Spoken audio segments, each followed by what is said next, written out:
Okay. Well, good morning, good afternoon, good evening. If you're on our live, feel free to do some likes and post some comments. It does help kind of promote the live to others so they know something is going on. So that would be appreciated. If you have questions regarding the topic today, then by all means post them, and we will. That's the whole point. I do those lives. Primarily to give an opportunity for a Q&A, for a discussion, and not just bring my own topic, although I always do. Just going to start with a personal note. 10 minutes ago, not even 10 minutes ago, I received the link to a property that we are listing today in the Tampa area. This is a flip, probably my biggest flip ever. Maybe not ever, but it's one of the biggest flips I've ever done. A property, a nice looking house. Let me just put it this way. A really nice house on 1 acre in one of the Tampa suburbs. It took about 3.5 months to renovate, and 200,000-ish, a little bit over 200,000 of work. And finally, it is listed as of about 10 minutes ago. So we are live with this property.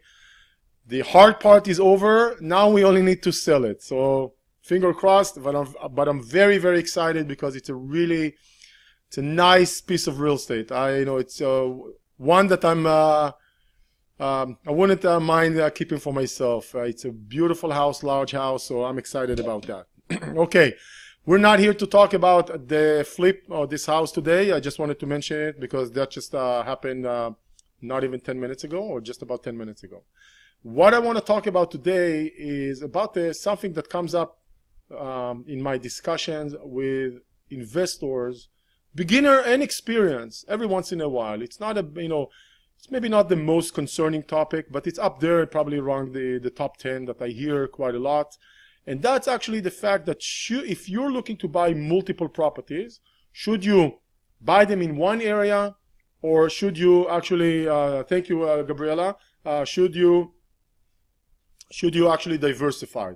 And I'm just going to tell you how I came to the conclusion, how to go about it myself. So when I started some 16 years ago, and more picked up the pace some 14 years ago, I thought my logic was it's good to diversify. Let's buy obviously multiple properties. That's still and it was and still the game plan.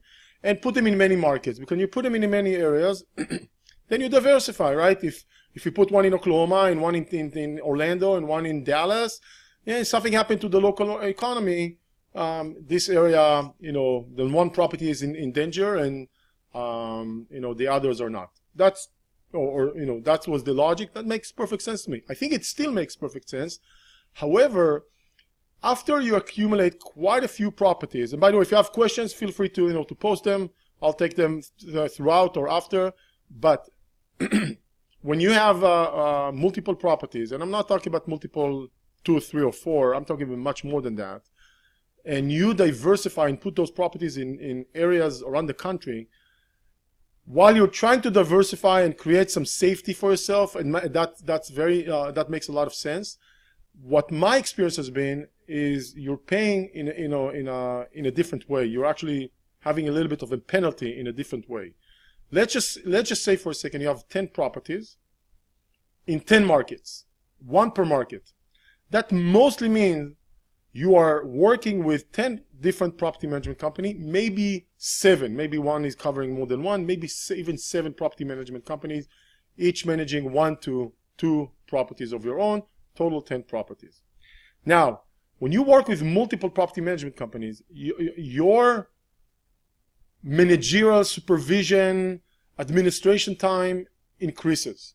So that means, to simplify it, it will be much easier on you to work with one property management company in one area, or maybe 2 areas, but dealing with interfacing into one company, one service provider, in order to consolidate all your efforts, instead of dealing with 10 or 7 property management companies on the same number of properties. I have found that this is something that I have underestimated, because every property management company has their own thing. They do things a little bit differently, on that aspect, and then a little bit differently on this aspect. One is good with communication, one is good with accounting, one is good with posting photos, one is not. Everybody is different, right? And you have to maintain or support that relationship, with all those companies. So my experience has been like, I've, a few years in and multiple properties in, I realized, well, it's not taking all of my time. It does take an extra burden than if I just had, let's say, 5 properties in one metro and another 5 properties in another metro, 2 property management companies or so, and that helps, kind of consolidate the efforts. There's less noise in the system. The more service providers you need to supervise, the more noise in the system you have. So I just thought that I want to tone down the noise that is created by multiple property management companies and consolidate. So that's been I've grown into the realization that it's probably better not to spread into 10 markets and 10 property management companies or so, but actually consolidate and maybe do 5 or less or more, in one area with one property management company. I think the risk of diversification or not diversification versus the effort that is required in maintaining multiple relationships, the effort is overtaking that risk of diversification. That's just my take. Now, sometimes people tell, when I tell them that, they say, so what is your number?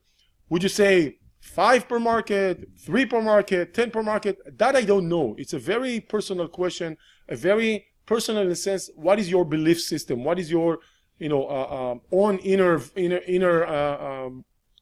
understanding of the situation? I have investors that do 5 before they move to another metro, and I have investors who do 10 before they move to another metro. So that is something that would each one will be a little bit different. Of course, we got to put it in reality. Sometimes we will buy, even if our goal is to buy 5 in one area before we move over to another, then we may, try to accomplish the purchase of 5, but then we see at number 4, after the 4th one, the market picked up and it doesn't make any sense to buy there anymore. We'll move. I mean, it's not something set in stone, but what I'm trying to make is don't necessarily immediately, come to the conclusion of I need to diversify and I need to spread in multiple markets. I'm not sure, there's a lot of common sense to it, but less common, reality from the trenches or from the administrative side of it. So don't make that assumption right off the bat. Maybe, if you want to be a little bit less conservative, or more conservative, I may say, what, I'll buy 2 per market and not 5. It's a little bit easier. So just something to think about and not immediately have the intuition to diversify. Now, if you're buying 3 and you say, listen, I don't care, I'm only going to maintain 3 relationships with property manager, that's okay. That's not a problem. That's relatively easy.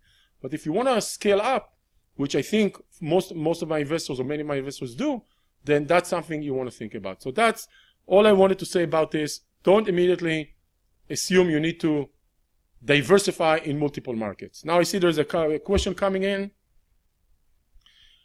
What criteria you choose when selecting which markets to focus on? Excellent question. And let me tell you, and hello Tal, good to see you. My friend, or I should say my distant cousin. Alon, this is a very good question, and let me